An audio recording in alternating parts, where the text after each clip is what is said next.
Assalamualaikum warahmatullahi wabarakatuh. Jumpa kembali di channel Ngulik Horor. Channel ini menceritakan tentang kisah-kisah misteri. Pada kesempatan kali ini, saya akan membawakan kisah misteri yang ditulis oleh Ednafila. Kalian juga dapat mengunjungi tweet beliau langsung ya. Nanti link saya akan sediakan di kolom deskripsinya. Oh iya, di dalam cerita ini, nama dan tempatnya disamarkan semua ya, untuk menjaga privasi pihak yang terlibat di dalamnya. Yuk daripada kita lama-lama langsung saja kita simak ceritanya. Bismillahirrahmanirrahim. Di kesempatan kali ini, saya akan menceritakan tentang cerita salah satu kisah nyata dari seorang penjual somai keliling yang kini merubah nasibnya dengan cara jalan pintas. Sebut saja namanya Pak Kartono yang kerap disapa dengan Pak Kar. Begitulah bunyi kentongan yang dipukul ketika lelaki berperut buncit itu menjajakan dagangannya.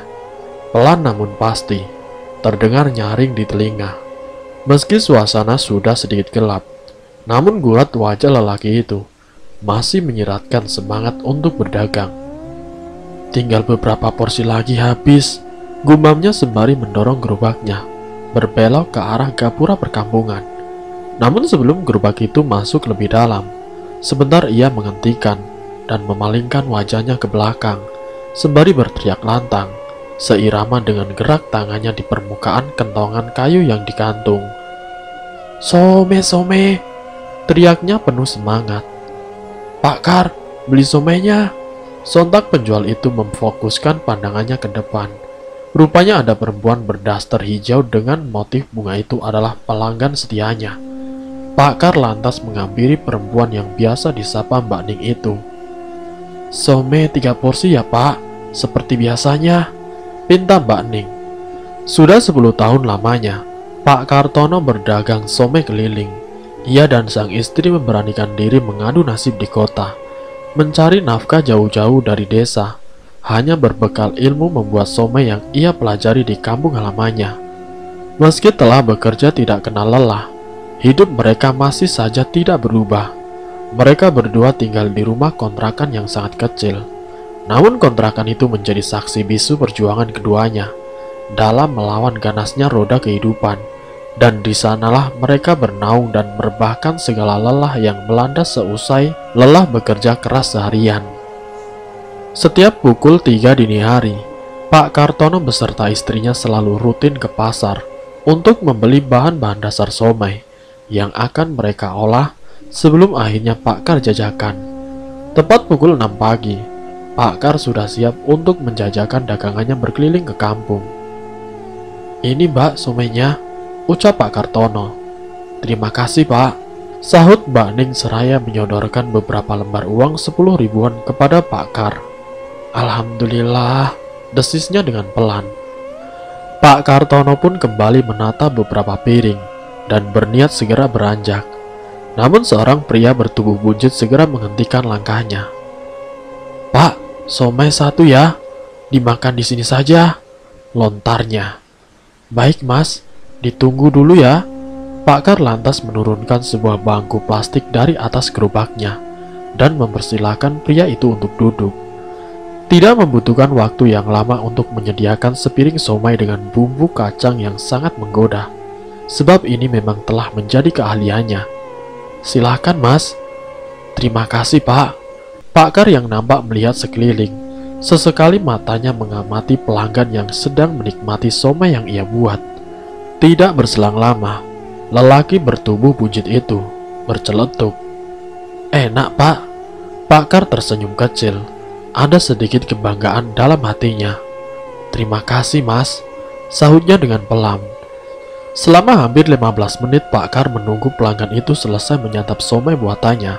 Seusai menerima uang, Pak Kar segera membereskan piring dan mengembalikan kursi pada tempat semula. Ia lantas kembali mendorong gerobaknya berkeliling menyusuri jalanan. "Besok lewat sini lagi ya Pak," teriak pria berbadan buncit yang merupakan rekan baik Mbak Ning. Pak Kar lantas mengacungkan jempolnya ke atas. Meski memiliki beberapa pelanggan tetap, namun hasil jualan Pak Kar masih begitu kurang untuk memenuhi kebutuhan sehari-hari. Selama hampir 10 tahun hidup di kota, nyatanya ia masih saja melarat. Ditambah lagi ia dan istrinya belum juga memiliki momongan, seolah menambah beban dalam hidupnya. Namun mereka tidak lantas menyerah. Keduanya berusaha keras agar momongan itu hadir di tengah-tengah mereka. Akan tetapi, sekeras apapun upaya manusia, tetap Tuhanlah yang menentukan. Beberapa saat berjalan, Pak Kar memfokuskan pandangan beberapa meter ke depan, di mana sebuah pos kampling nampak begitu ramai. Pak Kar pun mempercepat laju langkahnya, berharap salah satu dari kumpulan pria parubaya itu bersedia membeli dagangannya. "Somai, Pak," ucapnya sembari menyunggingkan senyum ringan. Namun tidak ada satupun yang bersedia membeli dagangannya, hingga Pak Kar memutuskan untuk kembali mendorong gerobaknya. Selama hampir 30 menit Pak Kar berkeliling. Ia membelokkan gerobaknya memasuki sebuah jalan gelap yang mengarah ke jalan raya. Astagfirullahaladzim. Pak Kar terkejut bukan kepalang saat sebuah truk melaju begitu cepat, sebelum akhirnya terdengar suara benturan keras yang memekakan telinganya. Pak Kar bergegas berlari ke depan demi dapat melihat peristiwa naas itu lebih dekat. Pak Kar pun kembali terkejut saat bola matanya melihat secara langsung truk berwarna merah itu nampak ringsek di bagian depan karena menabrak beton pembatas. Seusai mengamati mobil itu secara seksama, rasanya Pak Kar merasa begitu familiar. Ia lantas memberanikan diri melihat ke dalam melalui kaca samping kemudi, di mana seorang lelaki berbaju hitam nampak tertunduk di atas kemudi. Pak! Pak Kar berusaha menguncang bahu lelaki itu secara perlahan, namun upayanya sia-sia. Pak Kar lantas menarik bahu lelaki itu hingga membuatnya bersandar di bahu kursi. "Pak Yanto!" Pekiknya terkejut. Beberapa orang yang juga melihat peristiwa naas itu segera berkerumun mengelilingi truk. Bahu-membahu mereka mengeluarkan tubuh Pak Yanto yang sedikit terjepit. Pak Kar pun juga turut andil dalam upaya evakuasi itu, seolah tidak percaya bahwa korban kecelakaan itu adalah tetangganya sendiri. Setelah berhasil mengeluarkan tubuh Pak Yanto, ia lantas mengedarkan pandangan ke beberapa penjuru, seolah ada sesuatu yang menarik perhatiannya. Benar saja, ia mendapati ada kejanggalan yang nampak nyata di depannya. Namun ia menepisnya begitu saja, mengingat banyaknya orang yang tengah dilanda kepanikan malam itu. Beberapa orang nampak sibuk menghubungi tenaga medis. Ada pula yang menelpon pihak berwajib demi mengusut penyebab peristiwa naas malam itu. "Alhamdulillah, masih hidup," seru seorang lelaki. Seusai memastikan detak jantung Pak Yanto, tidak berselang lama, sirine mobil ambulan terdengar meraung-raung dari arah selatan. Semua orang tampak lega melihat mobil ambulan telah datang. Beberapa tenaga kesehatan segera memindahkan tubuh Pak Yanto di atas tandu dan segera melarikannya menuju rumah sakit. Seusai Pak Yanto dievakuasi ke rumah sakit, Pak Kar kembali mengamati truk itu. Sepintas ia merasakan ada hal yang ganjil dari truk yang nampak ringsek itu. Bersamaan dengan itu, Pak Kar juga mencium aroma wangi beberapa jenis bunga dari sudut jalan.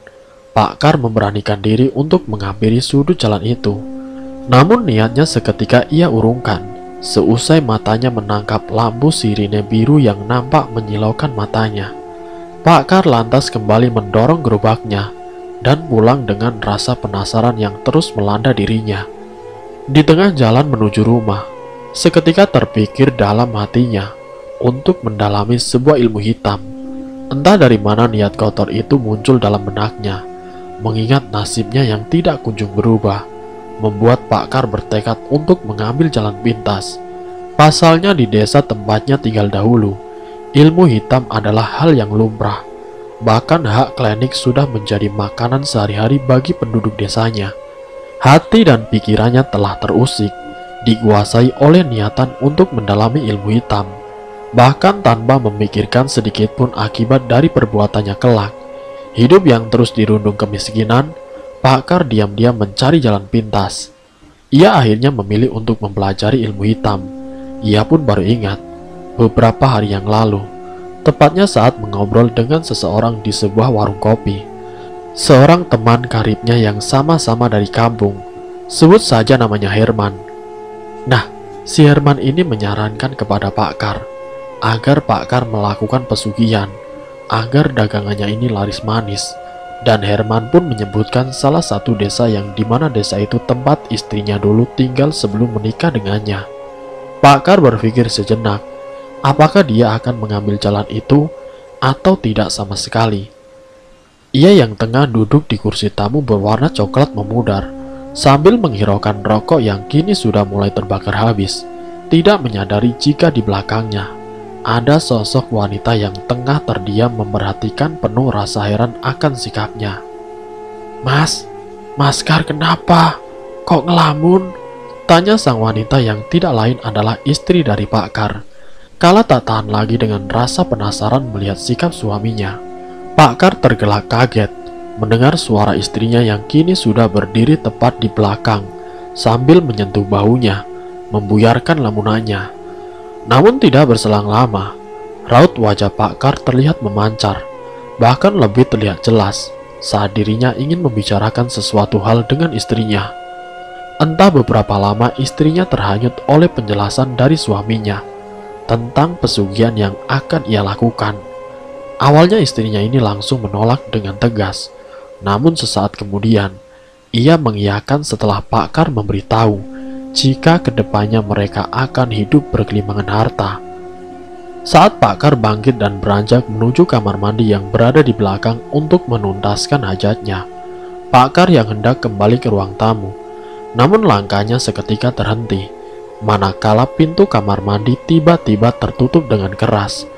Netranya menangkap satu sosok, tengah berjalan cepat, nyaris berlari ke arah samping ruangan kamar mandi. Ia penasaran. Baru saja kakinya menginjak lantai dapur. Pencariannya terhenti ketika Pak Kar mendengar teriakan keras istrinya. Di saat itulah Pak Kar baru menyadari istrinya sudah tergeletak di lantai. Dengan tergesa-gesa ia membopong tubuh istrinya masuk ke dalam kamarnya. Setelah beberapa kali Pak Kar mengoles hidung istrinya dengan minyak kayu putih, dan akhirnya istrinya pun bisa tersadar. Pagi hari setelah mengalami hal buruk, Pak Kar masih teringat dengan ucapan Herman tempo hari. Ia berniat siang ini akan bertolak ke kampung halaman istrinya. Setelah berpamitan dengan istrinya, wajahnya terlihat semangat, dengan guratan yang semakin hari semakin jelas. Terlihat jelas dari pancaran indera penglihatannya, sebuah semangat yang menggebu-gebu. Lain halnya dengan istrinya Pak Kar. Ia masih teringat dengan sosok yang mendatangi malam itu. Tapi lagi-lagi semua itu hanya mampu ia pendam. Berat baginya untuk mengatakan kepada sang suami atas apa yang telah dirinya alami semalam. Dengan seizin sang istri, Pak Kar akhirnya memesan tiket kereta untuk tujuan ke kota Gudeg untuk menemui salah satu kerabatnya yang akan menemaninya. Setelah 10 jam perjalanan, binar kebahagiaan terpancar dari raut wajah Pak Kartono manakala ia akhirnya tiba di stasiun yang kini terlihat lebih ramai, hiruk pikuk para insan daripada 10 tahun yang lalu. Ia berjalan keluar dari stasiun. Sesekali matanya menyapu ke sana kemari, mencari seseorang yang akan menjemputnya. Saat itulah, satu teriakan lantang dari lelaki yang bertubuh tinggi menyadarkan Pak Kar yang sedang kebingungan. "Kar!" teriaknya sembari melambaikan tangan, memberikan satu isyarat. Pak Kar seketika menoleh ke arah suara. Kala itu mengetahui jika lelaki bertubuh tinggi itu sudah berdiri tidak jauh dari posisi ia berdiri. Setelah berbincang dan menanyakan kabar, akhirnya mereka segera meninggalkan stasiun itu. 1 jam perjalanan, mereka berhenti sejenak di sebuah warung kopi pinggir jalan, menikmati suasana pedesaan yang sudah mulai berkembang. Meski rembulan sudah menunjukkan wajahnya, namun tidak membuat Pak Kar mengundurkan semangat. Beberapa saat kemudian, setelah ia menghabiskan beberapa teguk kopi miliknya, seketika teringat dengan istrinya. Di lain tempat sepi dan dingin itulah yang dirasakan oleh Siti, yaitu istrinya Pak Kar. Malam itu ia berniat untuk mengunjungi tetangga dekatnya, untuk mencari teman berbincang. Namun saat langkah pertama Siti keluar, Ia dibuat tercengang, manakala tepat di hadapannya, ia melihat satu sosok yang sangat ia kenal. Siti mencoba untuk memastikan apakah ia sedang berhalusinasi atau memang nyata. "Mas Kartono?" tanya Siti penuh selidik. "Kok balik, Mas? Tidak jadi toh?" Namun sosok yang mirip dengan suaminya itu hanya diam sembari berjalan masuk melewatinya. Siti mulanya sedikit curiga. Namun setelah yakin jika itu Kartono suaminya, Siti menutup pintu. Ia segera bergegas melangkah menuju dapur. Jari-jari tangannya langsung menakar gula serta bubuk kopi ke dalam gelas. Akan tetapi, sebelum ia menuangkan air panas pada gelas, Siti sedikit terjingkat kaget kala satu siutan angin lembut nan dingin menerpa di balik telinganya. Jantung Siti mulai berdegup kencang, dibarengi desiran darah yang mengalir lebih deras ketika dengan perlahan sosok suaminya mendekatinya. Padahal ia dan suaminya sudah hidup bersama beberapa tahun, meski belum dikaruniai keturunan. Tidak pernah ia merasakan hal seperti itu lagi setelah menikah. Namun malam itu, entah mengapa merasakan hal lain saat berada tepat di hadapan sosok suaminya. Siti mencium bau aneh saat dipeluk suaminya, seperti umbi bakar. Sebentar kemudian, tubuh Siti terasa kaku ketika dengan pelan tangan suaminya memeluknya. Tidak lama Siti benar-benar merasakan hal aneh. Tidak biasanya suaminya sangat agresif. Namun semua itu hanya mampu Siti ucap dalam hati. Tanpa ia sadari, tubuhnya sudah terdorong masuk ke dalam kamar bersama tubuh dingin sosok suaminya. Di esok harinya Siti terbangun tanpa sehelai menutupi tubuhnya. Dengan kondisi yang masih lemas, pandangannya nanar menatap atap. Saat matanya menyapu ruangan, tidak didapati sosok suaminya, membuat dirinya meyakini bahwa sosok yang telah menggaulinya semalam bukanlah Kartono suaminya. Entah berapa kali Siti merasakan kenikmatan yang ia rasakan saat itu. Seluruh tubuhnya terasa nyeri dan ngilu. Kekuatan suaminya malam itu terasa sangat berbeda dengan biasanya. Beberapa pertanyaan sudah Siti siapkan untuk suaminya. Namun setelah mencari di setiap ruangan, ia tidak mendapati suaminya berada. Siti terkejut setelah mendapati pesan handphone miliknya. Pesan dari suaminya yang mengabari jika malam itu ia sudah sampai di kota Gudeg. Seketika itu Siti terduduk dalam diam, meratapi kejadian beberapa jam yang lalu menimpanya. Pikirnya kalut memikirkan hal-hal selanjutnya yang akan terjadi. Dengan perasaan yang campur aduk, Siti bergegas menekan tombol pada layar handphonenya. Ia menelpon suaminya untuk menceritakan kejadian beberapa jam yang lalu. Alih-alih memberi kenyamanan, justru Pak Kartono menganggap jika istrinya ini hanya bermimpi atau berhalusinasi saja. Siti yang mendengar kalimat itu sedikit emosi, karena apa yang ia alami semalam memang nyata. Namun beberapa menit kemudian setelah Siti terdiam, emosinya berangsur meredup kala suaminya ini memberikan kabar baik untuk kehidupan mereka. Dirasa sudah cukup, mereka akhirnya melanjutkan perjalanan yang tertunda. 30 menit sudah berlalu, dengan lelaki gondrong yang menjadi driver motor miliknya, juga sebagai petunjuk jalan, masih terus memacu dan mengarah ke ujung timur kota Jogja. Sebuah keberanian yang luar biasa. Dua orang yang hampir berusia senja, rela menempuh perjalanan sepi dan terkenal akan angker, rela melewati sela-sela hamparan sawah, demi urusan duniawi yang tidak terpangkal. Menembus jalanan gelap, hanya cahaya dari pantulan lampu motornya sebagai penerangan jalan. Hingga akhirnya mereka sampai pada sebuah rumah kecil, atau lebih disebut sebuah gubuk. Setelah beberapa ratus meter berjalan, mereka berhenti tepat di depan pelataran luas dengan pemandangan yang membuat mata tercengang. Setelah keberanian memenuhi benaknya, mereka pun memberanikan diri berjalan menuju tangga kayu yang mengarah ke atas, di mana terdapat sebuah pintu papan kayu berukir sebagai akses utama untuk masuk ke dalam gubuk. Sunyi dan hening sebentar terasa menyentuh jiwa Pak Kar. Itulah yang ia rasakan saat tiba di sana. Namun dari semua itu, tidak dipungkiri oleh Pak Kar bila ada ketidaknyamanan yang mulai menghinggapi. Dengan tatapan kebingungan sekaligus penasaran, Pak Kar menyapu pandangannya. Sejenak ia berdiam diri sebentar, merasakan kesunyian sejenak, sembari melihat langit-langit. Sedetik kemudian, "Monggo, wis tak tunggu Kang, sudah saya tunggu Kang." Pak Kar serta saudaranya ini sedikit terperanjat kaget mendengar suara pintu terbuka. Disusul suara serak seorang lelaki tua berbaju serba hitam dengan belangkon kain hitam membalut kepala, menutupi rambut putihnya. "Nggih Mbah, niki kulo Kartono." "Iya Mbah, ini saya Kartono," sahut Pak Kar memperkenalkan diri. "Oh iya, kene mlebu." "Oh iya, sini masuk," ajak lelaki tua dengan wajah datar.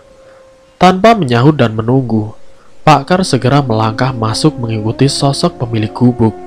Sesampainya di dalam, tubuh Pak Kartono seketika merinding. Raut di wajahnya begitu kentara ketika melihat isi dalam gubuk yang tidak lebih luas dari kamarnya, di mana di setiap sudut ruang berdinding papan tertutupi kain hitam menjuntai. Terdapat juga sebuah tungku kecil yang mengeluarkan kepulan asap putih dengan aroma khas wangi dupa kawi. "Ono perlu opo Kang? Kok bengi-bengi nekat rene?" "Ada perlu apa Kang? Kok malam-malam nekat kesini?" tanya sosok lelaki tua, sembari menyalakan dupa kawi yang sebelumnya sudah hampir habis terbakar. Niki Mbah, kulo wonten keperluan, badhe nyuwun bantuan kali Simbah, kangge ngrambungake masalah." "Begini Mbah, saya ada keperluan. Saya mau minta bantuan kepada Simbah untuk mengatasi masalah saya Mbah," ujar Pak Kartono sedikit terbata. "Opo keperluane kowe Kang? Apa keperluan kamu Kang?" tanya sang lelaki tua. Saat itu Pak Kar menceritakan semua permasalahannya. Satu tarikan nafas berat mengawali ceritanya. Ia begitu detail menceritakannya. Sang lelaki tua berperawakan tinggi kurus yang mendengarkan begitu seksama. Sebentar menganggukkan kepala beberapa kali. Matanya menatap kepada Pak Kar dengan lekat. "Saiki njalukmu opo? Tapi sampean sakdurunge kudu ilingo, yen keinginane sampean pingin terwujud, meski ono imbalane. Sekarang kamu mintanya apa? Tapi sampean harus ingat, kalau keinginan kamu pingin terwujud, harus ada imbalannya," ucap sosok lelaki tua dengan tegas. Setelah mengetahui permasalahan yang dihadapi Pak Kartono, "Nggih Mbah, kulo siap kangge imbalane nopo mawon, asal nopo sing dadi kekarepane kulo kelaksana Mbah." "Iya Mbah, saya siap apapun imbalannya, asalkan apa yang menjadi keinginanku bisa terlaksana," jawab Pak Kar tanpa ragu, membuat sosok lelaki tua yang dipanggil Mbah Harjo tersenyum tipis. Perbincangan terus berlanjut dengan semua tujuan dan apa yang diinginkan Pak Kartono. Kenekatan yang diungkapkan membuat saudaranya Pak Kar sedikit terperanjat. Ia tidak menduga jika saudaranya ini sangat berambisi demi kekayaan yang melimpah. Ia rela menggadaikan nyawanya sendiri. Setelah semua keinginan telah mendapat kesanggupan dari Mbah Harjo, dan Pak Kar pun menyanggupi semua syaratnya, malam itu menjadi awal terjadinya sebuah perjanjian. Dimulai dengan sebuah ritual yang wajib bagi Pak Kar, dasar dari beberapa ritual selanjutnya. Satu keanehan seketika dirasakan oleh Pak Kar dan saudaranya saat keduanya keluar dari jalan kecil menuju simpang tempat mereka memarkirkan kendaraan. Hampir saja ia berbalik arah, ingin memastikan ke tempat Mbah Harjo jika tidak dicegah oleh saudaranya. Bukan tanpa alasan Pak Kar merasa ketakutan. Pasalnya ia tahu benar jika di sekitar tempat itu tidak pernah melihat satupun rumah yang berdiri. Namun kali ini matanya jelas dan terang melihat sekeliling tempat itu telah berdiri puluhan rumah berjajar di sepanjang perjalanan. Tidak hanya itu, hilir mudik dari beberapa sosok layaknya sebuah perkampungan semakin membuat Pak Kar ketakutan. Buru-buru Pak Kar menghidupkan mesin dan segera menarik tuak gas, meninggalkan tempat yang aneh dan menakutkan baginya. Ia terus berfokus ke depan, ke jalanan yang diterangi pantulan cahaya lampu motornya, tanpa memperdulikan tatapan sosok-sosok wanita mengerikan dan sosok yang terbungkus kain putih. Hingga tiba di ujung jalan perkampungan, lagi-lagi Pakar dikejutkan satu pemandangan menakutkan, di mana tepat di depannya ada puluhan pocong dan kuntilanak berbaris dan bergelandungan di bawah sebuah pohon radu alas yang tinggi menjulang, menebarkan aroma bebauan yang membuat perutnya bergejolak. "Terus, Kar, jalan saja." Pak Kartono yang sudah diselimuti rasa takut akhirnya meneruskan perjalanan setelah mendengar ucapan saudaranya ini. Nah, di siang harinya, Pak Kartono langsung memutuskan untuk segera pulang. Kasihan dengan istrinya jika ditinggal lama. Menaiki bus antar kota cukup memakan waktu yang lama. Sesampainya di kontrakan yang hanya satu petak, ia sontak saja kaget bukan kepalang. Tubuh istrinya sudah tergeletak di lantai tanpa busana. "Astagfirullah, Siti, bangun Siti, bangun!" Tubuh istrinya yang sudah dingin membuat Pak Kar semakin panik saat dicek detak jantungnya. "Dek, Siti, bangun, bangun Siti!" teriak Pak Kar di malam hari yang sunyi, membuat suaranya mudah didengar oleh para tetangga. Berbondong-bondong para warga melihat keadaan Siti yang sudah tidak bernyawa lagi. Di esok harinya jenazah Siti langsung dikebumikan. Pak Kar sendiri tidak tahu apa penyebab istrinya ini meninggal. Namun singkat ceritanya, 1 minggu semenjak istrinya meninggal dunia, pendapatan dari hasil penjualan somai meningkat drastis. Sampai 1 bulan lamanya, ia bisa membeli motor. Para tetangganya pun tidak ada yang curiga dengan apa yang sebenarnya dilakukan oleh Pak Kar. Pak Kar sendiri tidak lupa selalu melakukan ritual di setiap malam Jumat. Dengan berjualan somai, pundi-pundi uang pun mudah ia dapatkan, tanpa memikirkan dampak untuk kedepannya. Dari mulai hidup di kontrakan kecil, sekarang Pak Kar sudah bisa membeli rumah yang begitu besar. Tidak masalah hidup sebatang kara. Yang ada di pikirannya, hanya yang penting aku kaya raya, hidup berkecukupan, tanpa susah payah bekerja. Ia pun sudah tidak lagi berjualan somai, tapi Pak Kar memiliki usaha di bidang industri. Dan tidak lupa juga, setiap bulannya pasti ada orang yang dijadikan tumbal. Saking banyaknya orang yang sudah ditumbalkan, para warga pun mencurigai Pak Kartono. Isu tentang pesugihan pun sudah beredar di khalayak umum. Apalagi tubuhnya Pak Kartono ini seperti orang yang tersiram air panas. Banyak bintik-bintik putih di tubuhnya. Seorang ustadz yang sering melihat Pak Kar kesana kemari, entah pergi kemanapun, mulai curiga. Dengan batinnya ustadz itu mengetahui apa yang dilakukan oleh Pak Kar selama ini. Dan akibat dari apa yang sudah dilakukan oleh Pak Kartono, istrinya meninggal, tubuhnya berbintik-bintik putih, serta tubuhnya kian kurus. Isu ritual pesugihan yang dilakukan ini membuat Pak Kar khawatir akan diketahui oleh tetangganya. Nah, satu waktu di mana malam itu malam Jumat, seharusnya Pak Kar melakukan ritual rutinnya. Namun malam itu Pak Kar kedatangan tamu, sampai larut malam tidak beranjak pergi. Sedangkan ritual itu harus dilakukan dari jam 9 malam sampai waktu subuh. Pak Kartono sendiri sering was-was dengan akibat yang akan diterimanya. Karena sesuai perjanjian, ritual itu tidak boleh ditinggalkan 1 kali pun, dan tidak butuh waktu yang lama. Hanya berselang 3 hari, Pak Kar didatangi oleh sosok kakek tua dengan tubuh yang sangat besar serta menyeramkan. "Kamu sudah lalai dengan ritualmu. Sebagai gantinya, kamu harus menyerahkan nyawamu," ujar sosok itu. Tangan besar dan kuku yang panjang langsung mencengkram lehernya dengan kuat. Nafasnya tersengal-sengal, sampai akhirnya Pak Kartono tidak bernafas lagi.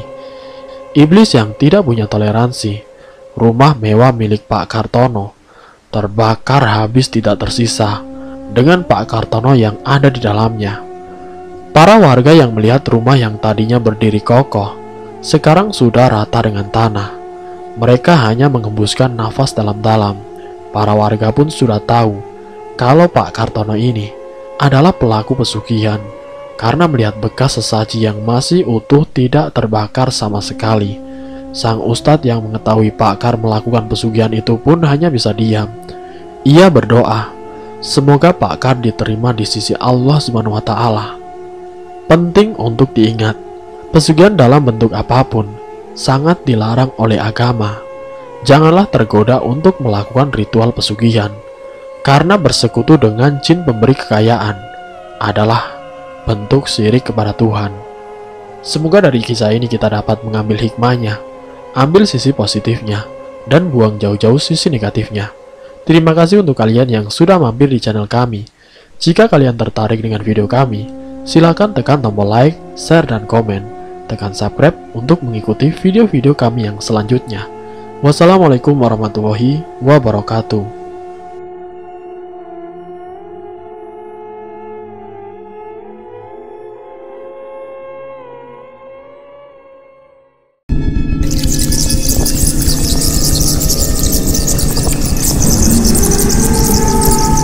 Selamat datang di channel Ngulik Horor.